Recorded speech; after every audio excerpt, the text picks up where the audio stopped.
Hello, everybody. Diana here. Welcome to this episode of So Uncommon. So happy to have you all with me today. This is part 2 of custom quilting with panels. So part 1 was all about creating the designs and saving them, which we'll review the saving part here in just a moment. And today we are going to look at the tools and things we need right at the embroidery machine, and we're going to quilt out one of the sections. So why don't we get started? If you like this video, if you like the first part video or any of my others, I'll just do a quick plug here. Please subscribe to the channel. We're building a great community here. Well over 3,100 viewers now and subscribers. And so everything I do is for you guys, and it's all because of you that we're at over 3,100. So love to have you as part of the community if you haven't subscribed already. So now let me go ahead and share my screen, and let's go directly back to the software. So yesterday we were in my Quilt Embellisher by Dime, and I was showing you the little gnome panel that I was doing the custom quilting for. Well, now you can see it's done. Now let me go up here to view and click backdrop and take the backdrop away. There, you can see all of my different quilting designs. And remember, I told you that if you have a section too big to fit in your largest hoop, then you need to break it up into smaller pieces, and you don't want straight edges. Straight edges, when we try to put them together, your eye will go straight to that and go, oh, I'm not sure that that looks right. But if you do it with just kind of curved edges, all kind of like the stipple itself, kind of that jigsaw look, then it's going to look just fine. And you can see here in the areas that I'm not going to quilt at all. I'm not going to quilt the sleigh runner. I'm not going to quilt his little axe out here, or their little gnome noses and faces. That is all completely up to you when you're doing your particular panel, whatever that happens to be.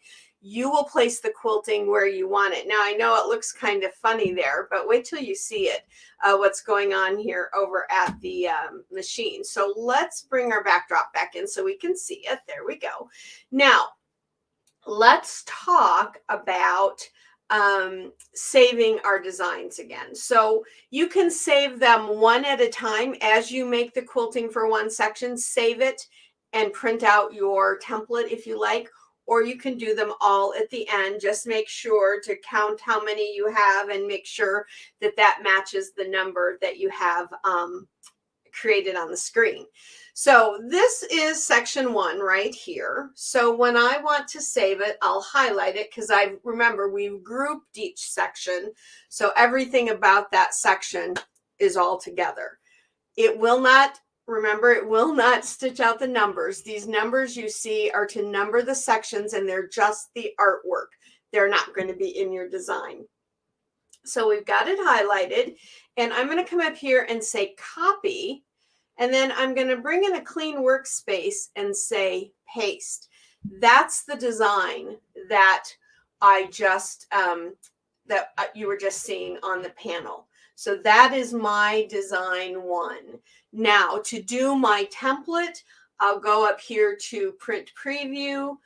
If these crosshairs don't come in, come up to settings and make sure that crosshairs is clicked there so that you see the crosshair. Okay, and then I print it out. We'll talk about what I printed out on here in just a moment, but then you would print your template.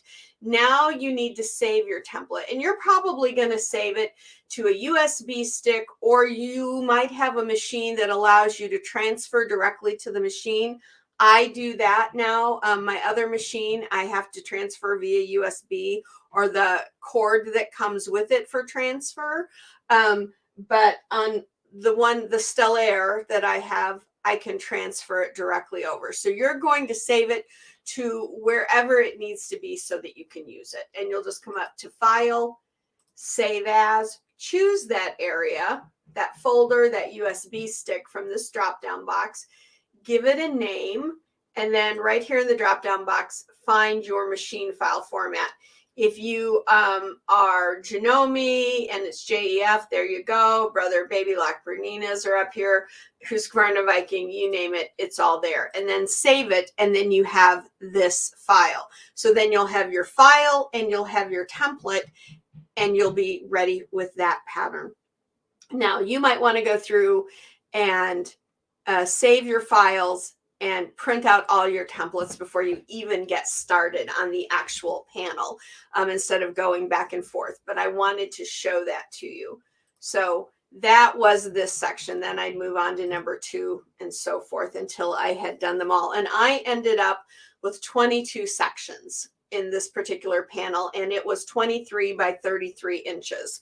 So, and that's the reason there are probably more than you would think, is because I split up all this background part of it into several sections, and I split up my snow down here as well. Alrighty, so that is the part for saving and getting your template. Now I want us to go under my camera, and I want to move it over to this camera. There we go. Now you can see it in a full view. So here under this camera, let me turn on a light there. There you go. You can see it a little bit better. Now here, these are 2 forms of the printed out template. If I print it out just on computer paper or printer paper, it looks like this. It gives me all my little info up here, blah, blah, blah. But then I have to cut it out because I don't want to have to work with a whole sheet of paper. I need to cut it out around the actual design. Now, you'll see here where I cut this one out. I didn't cut into all the little spaces. That's okay. You don't really need to do that. But a couple of other things here. On your printout, you'll see these arrows. That shows you where the top of your design is. Now, if you have a design and it's very obvious where the top is, you know, it's a pumpkin or something and the stem is up here and the bottom is there, you'll kind of know that. But it's really important for these designs because they're all going to be odd shapes. So when I cut out my sleigh, I noticed that I cut off the arrows. So I just took my Sharpie, that's what I write on, and I put an arrow so I would know where the top is, because, you know, it could be, this could be the top. You know, if I didn't know this was the sleigh, you know, it could get confusing because look at some of these others. That's part 2. There's no way you'd ever know where the top of that is. That's my part 1. Again, very difficult to figure out where the top of that would be. So I put my arrow here and I write my number somewhere on it. Okay. It'll just make it easier for you. Now, did you notice something? See how tiny this is? That's because I didn't set something properly in the software. So I want to come back to the software briefly. Now, let's go to our, let's do our actual sleigh here because it'll make more sense. I'm going to copy, create a new workspace, and paste. Okay, so here is my design, right? And when I click over here in my transformation box, I can see that it's almost 14 inches wide and it's almost 9 inches high. That is not going to fit on one piece of paper, right? The template won't do that. So when I printed it out, it printed it out so that it fit on the paper. Well, that's very nice, but it didn't. When I printed it out, I looked at it and I said, wait a minute, that's not the size of my sleigh. What did I do there? Well, when you come up to do your print preview, if you have this set, let's see, unclick actual size. If you don't have it set at actual size, it's just going to bring up the whole design on one piece of paper. And for your smaller pieces that will fit on one piece, that's not a problem. But for something like this that is going to be bigger than an 8.5 by 11 sheet of paper, I need it to print out at the actual size. So come to settings again. That's where you clicked crosshairs, click actual size, and click OK. Now you see part of it on one sheet and part of it on another. And that allows me to get my full-size sleigh. Let's go back under the camera and take a look at that. So here it is, not actual size. Let me slip these off to the side now and bring in my full-sized one. Here's my full-size sleigh. So it was 2 pieces, and I tiled them together. And the nice thing about it is when you print them out, there will be those lines there that you can match up for tiling. It's really very simple. There's something else about this I will tell you about in a moment. In fact, why don't we go ahead and talk about that? Let's talk about what I printed these out on. Now, like I said, you could print out on regular copy paper. It's a little difficult to work with at the machine when it's just regular copy paper because you need it to lie flat and stay there without moving around while you're doing some fine adjustments with your machine. So I use a product, and I'm sure you've heard me talk to you about it before, called Print and Stick Target Paper by Dime. You get 20 sheets in a packet. It's the same size as your copy paper. It'll run in an inkjet or a laser jet printer with no problem. But that gives you your templates that you peel off the backing paper, and they're sticky. So when I stick them on my, here, let's bring in this little piece of this little coaster. When I stick them on my fabric, they're going to stay there. I can move this around and all, and that's not going anywhere. So it's exactly where I need it to be. And then I can use my adjustment keys on my computer to get it into this center point. You'll see that here in a bit. And this stays sticky for a long time. So I keep these, I put them back on their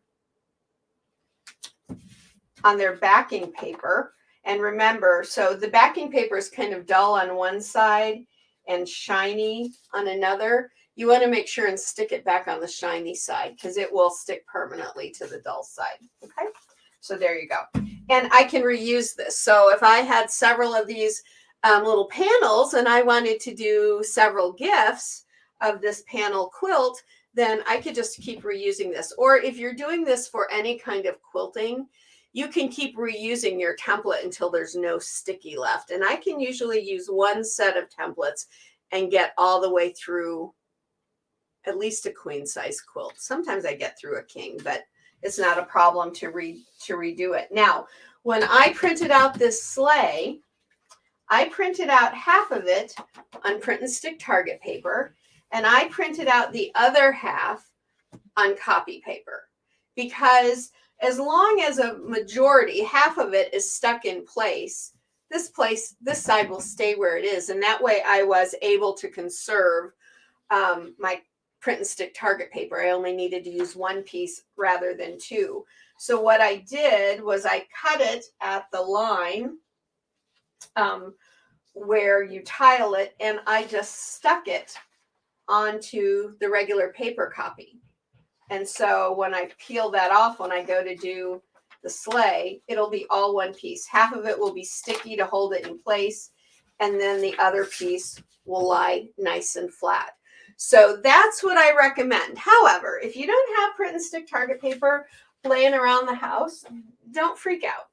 Use your regular copy paper and use a really, really light spritz of like a 505 temporary adhesive or a June Taylor temporary adhesive spray.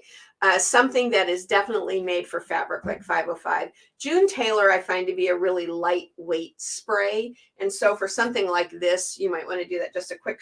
Now you might have to give it a little spray if you have to use that template more than once. So if you're going to do a quilt where you want to keep reusing the same template a lot, you definitely are going to want your Print and Stick Target paper. So right now we are ready to go to the machine and put our template on our quilt and adjust and get ready to quilt this out. So let me flip over to my other camera. Whoops. Here we go. Let me flip over to this camera. Now I'll take you back to the main full screen. There we go. So here we are at my machine. And I'm sorry if I hit this desk, the camera jumps a little bit. Let me move forward. There we go. So here we are at the machine, and I am hooping with a dime snap hoop monster. The bottom of it,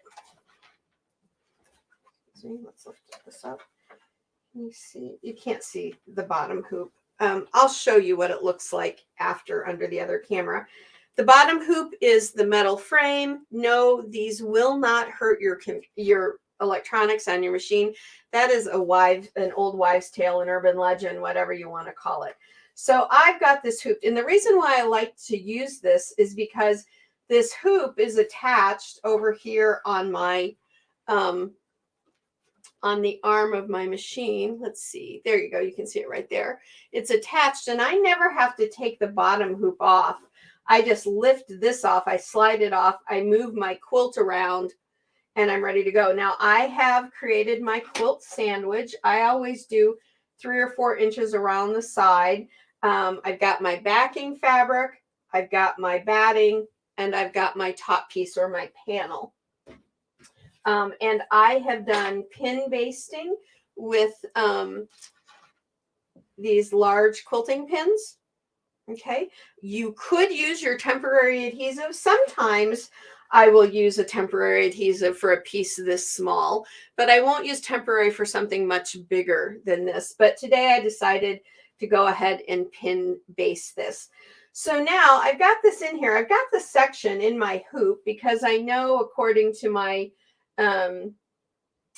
my software, that it's going to fit in my 6x6 frame. Now, I don't know that all machines will use a 6x6 frame. I know Brother and Baby Lock will, and I love it. It's like the perfect size for quilting. So if you have a Brother or a Baby Lock, get yourself a 6x6. It's perfect for when you're doing custom quilting, because unlike edge to edge, where we want the fewest hoopings as possible and we use a bigger hoop, on this one, we really need to do a hoop that is going to get right into the area that we're going to actually stitch. Now, I know there's a little shadow there, but I turn the light on or off on the machine, because if I turn it on, you can't see this. There's too much of a glare. So here is my template. Let's go ahead and put that on, and I'm going to peel it off my print and stick target paper. I'm going to peel it off the backing. There we go. Now, I'm just going to take this and put it on my little guy here. And I can kind of play around with it till I get it how I want it. And yeah, it's not quite right, so I'm going to lift it, and I can adjust as much as I need to adjust. Bring him down a little bit. I think there we're better.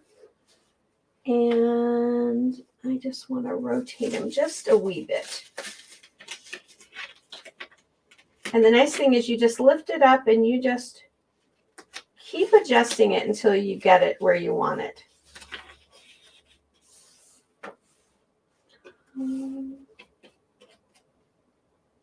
Nope, I overdid it. There we go. There we go. I'm good with that. So here we are. So there is my template on there. And with the crosshairs, I now want to get my needle right there. So I'm going to come into my, okay, see, mine won't go any farther to this side, which tells me that I need to adjust my whole panel over, but it's going to be really simple. I can just slide my top hoop out, and I can feel my bottom hoop in here. I can even show it to you now. There it is. There's the metal bottom hoop. So I can just adjust this over. Not a problem in the world.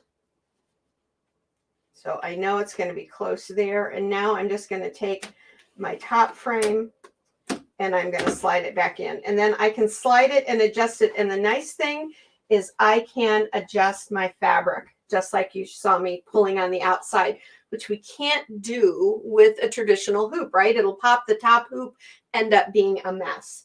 So now I'm going to actually put on my magnifier so I can see this better. I actually have, for this machine, a magnifier that hooks onto the side here. these are for certain brother machines. There might be for baby lock. But if you don't, a pair of clip-on magnifiers like this on your glasses is a dream. I use them all the time. In fact, I'm going to take this off at the moment, and I'm going to just put on my clip-ons. There we go. I can see really easy. And now I'm going to do my fine tuning. I am pretty much where I want to be. I want to just do a tad bit more over. There we go. There we go. Gosh, I'm almost right on it. Let me put my needle down and see. Yeah, I'm right where I need to be. Great. So now that I know that I'm in the center, I'm going to go ahead and move to my first stitch. That gives me an extra verification that I'm in the right place, and I am. Now I'm ready to stitch. So I'm going to peel that off, and I'll put that back on my backing paper. And I've already got my thread loaded, and I hope I have enough bobbin. I didn't think about that, but we'll get it going.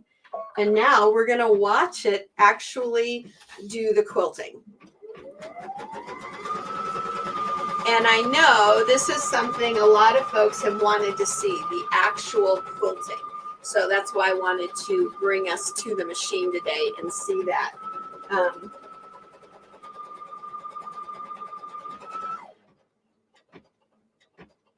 Now you can see that it's off a little bit here, but that's because I didn't do that part in the quilting on the software, and it's fine. It's going to look absolutely fine. And this design is that kind of a really wavy design, so I think that's going to be cute. And this says it takes about 8 minutes to quilt. So let me see, is it doing okay? It is, but you know, I'm going to stop it for a second. I'm going to slow my speed down. When I quilt, I'm not totally into, and I slowed it down quite a bit and only took it up by 1 minute.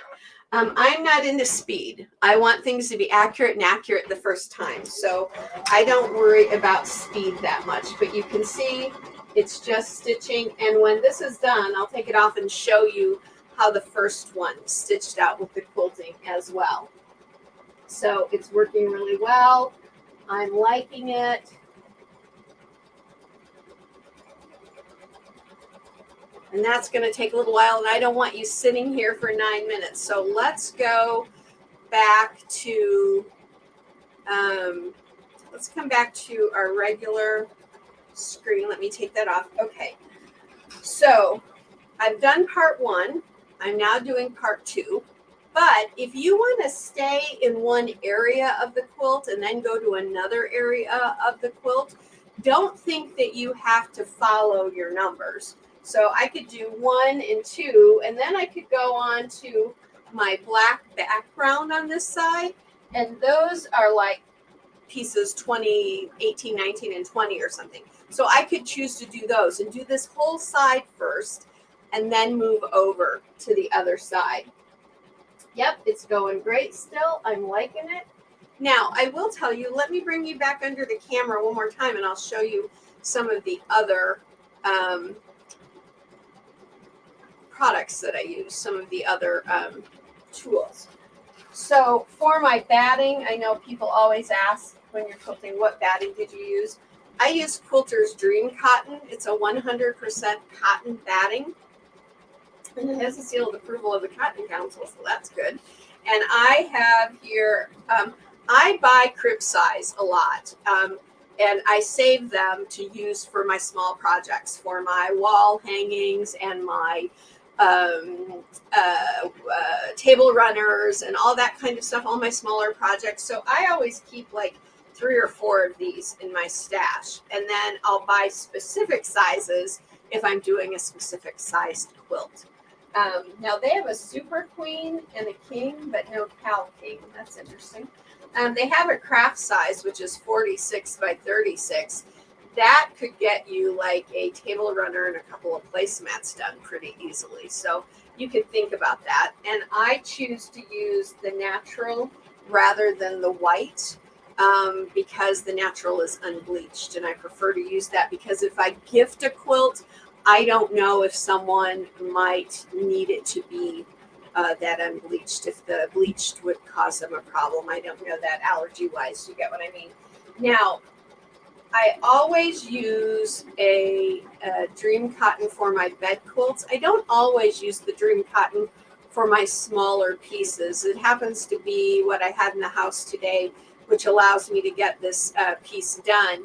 But sometimes for my smaller projects, I'll do a fleece and a fusible fleece. I'll fuse the backing to the fleece and then pin it on the top. So for small pieces like that, that will work fine. But for any of my good quilts, my throws, things like that, this is what I prefer. But there are lots of great battings out there. There's also a bamboo batting that I like a lot as well. Looks like it's going great over here. I'll bring you back and show you here in a minute when we get a little bit closer. But that's what I use today. And again, if you're looking for that template paper I use, it's Print and Stick Target paper by Dime. Any fabric retailer that sells Dime products will probably have this or can get it for you.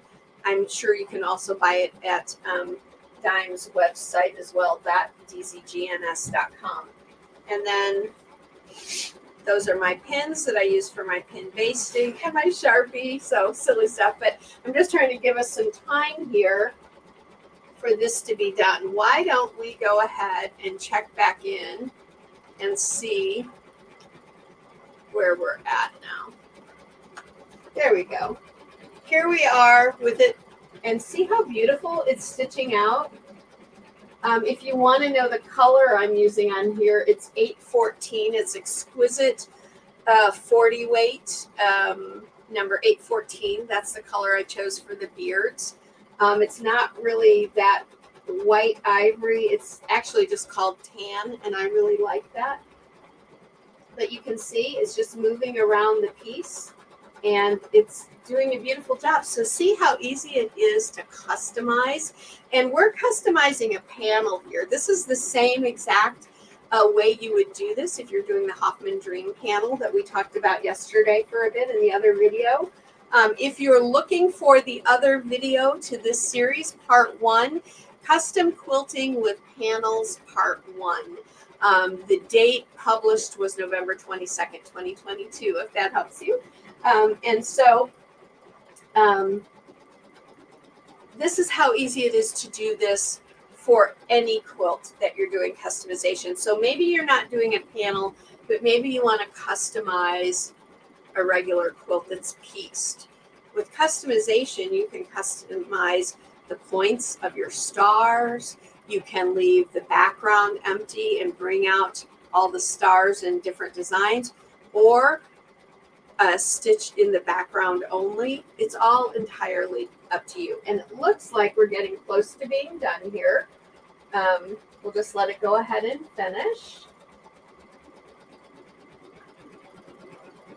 Now, believe it or not, this is actually a run stitch, but it's a tight run stitch.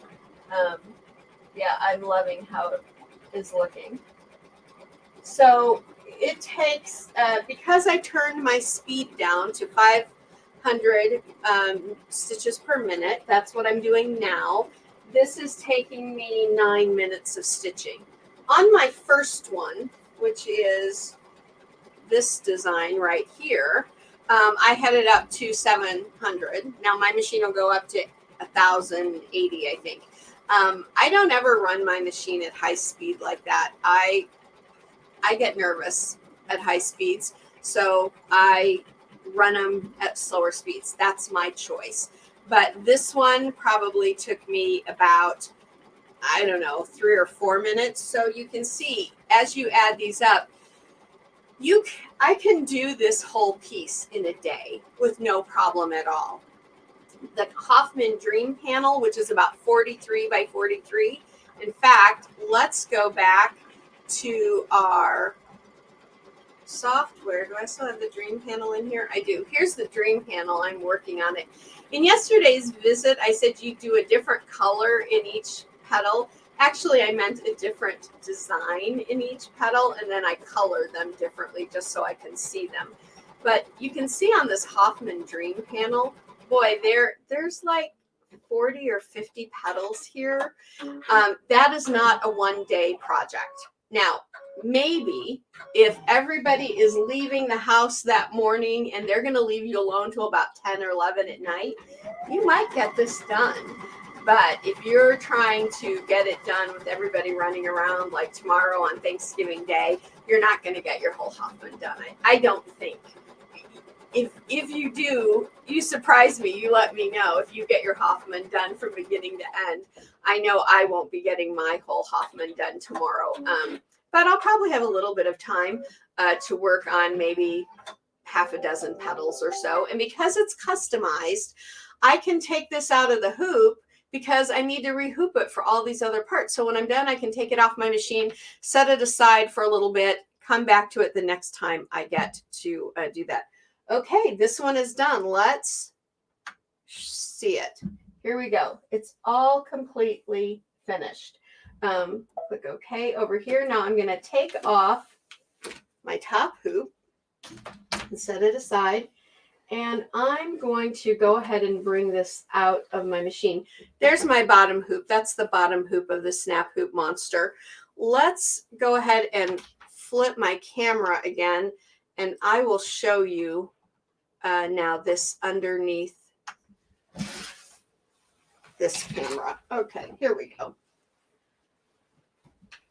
So here is the section that we just quilted. And okay, here we go. Let me get it the right direction. And here is the first one that I did, the first beard that I did. And now we've done the second one. And now I'll probably go ahead and do the third one. And then I'll probably do my sleigh. I can do it in whatever order I want, though. If I want to stay on one half of my quilt, I could go ahead and do all of the snow pieces and all of these pieces and then be done. And the reason I don't have quilting out here is because I haven't decided whether or not I'm going to keep it or not. I might trim this part off and just do my backing as my binding and be done. I'm not quite sure because this is going to be a wall hanging. But that is custom quilting with your embroidery machine. What do you all think? Please leave a comment. And remember, you have until Saturday, the 20, let's see, today's the 23rd. 24th, yeah, the 26th of November, 2022, to comment and like yesterday's video or today's video, to get your name thrown in for a free Zoom 30-minute Zoom lesson with me, where I can walk you through how to set everything up on your software and help you do your designing on your software. Or we can talk about things on your how you do it at your machine, whatever you want to do in that 30 minutes regarding custom quilting on your panel, okay? Or on a quilt top, if you want it to be a quilt top or something like that rather than a panel. We'll do that in the lesson too. There will be one lucky winner announced Saturday evening. So if you haven't watched yesterday's, watch yesterday's, comment and like, and watch today's and comment and like, and then your name will get thrown in an extra time too. So because I'm going to throw them all as many times as you have commented and liked, your name will go into the bucket and we'll pick one. Okay. And I don't pick, I put them all in a bucket and I hand it to a family member and I say, pick me a name, please. And they give it to me and that's the winner.